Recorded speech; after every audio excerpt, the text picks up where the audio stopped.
European experts say they've used a popular technology to develop a medical procedure that could be life-changing for millions of people. Naomi Ruckham is here with more. Naomi, good morning.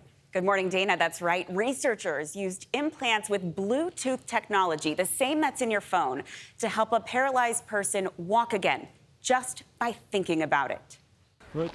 For over a decade, the steps you are seeing were physically impossible for 40-year-old Jurjan Oskam. 12 years ago, I got an accident and had a spinal cord injury. His legs were fully paralyzed and his arms partially paralyzed. But today, he is back on his feet using a walker, thanks to a so-called digital bridge between his brain and the nerves below his injury. Within 5 to 10 minutes, I could control my hips. When Oskam thinks about walking, electrodes on his brain relay the message to electrodes on his spinal cord. This signal is wirelessly transmitted by a computer that Oskam wears in a backpack, which then sends the information to a pulse generator on his spine.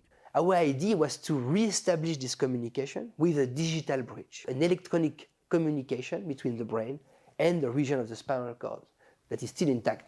In a 2018 trial, an implant was placed in Oskam's spine. While he saw improvements, his progress plateaued after 3 years.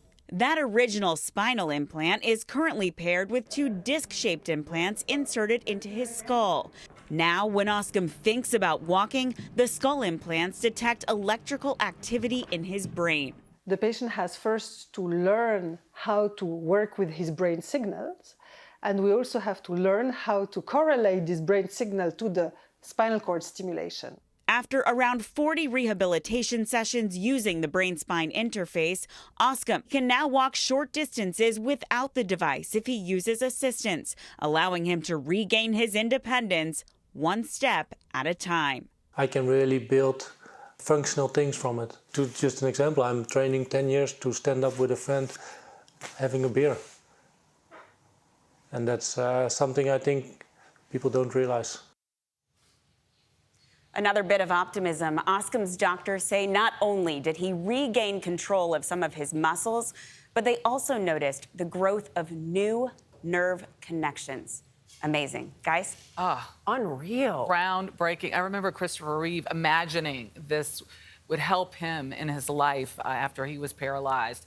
And here we are, some 25 years later. Slowly but surely getting there. Yeah. Wonderful.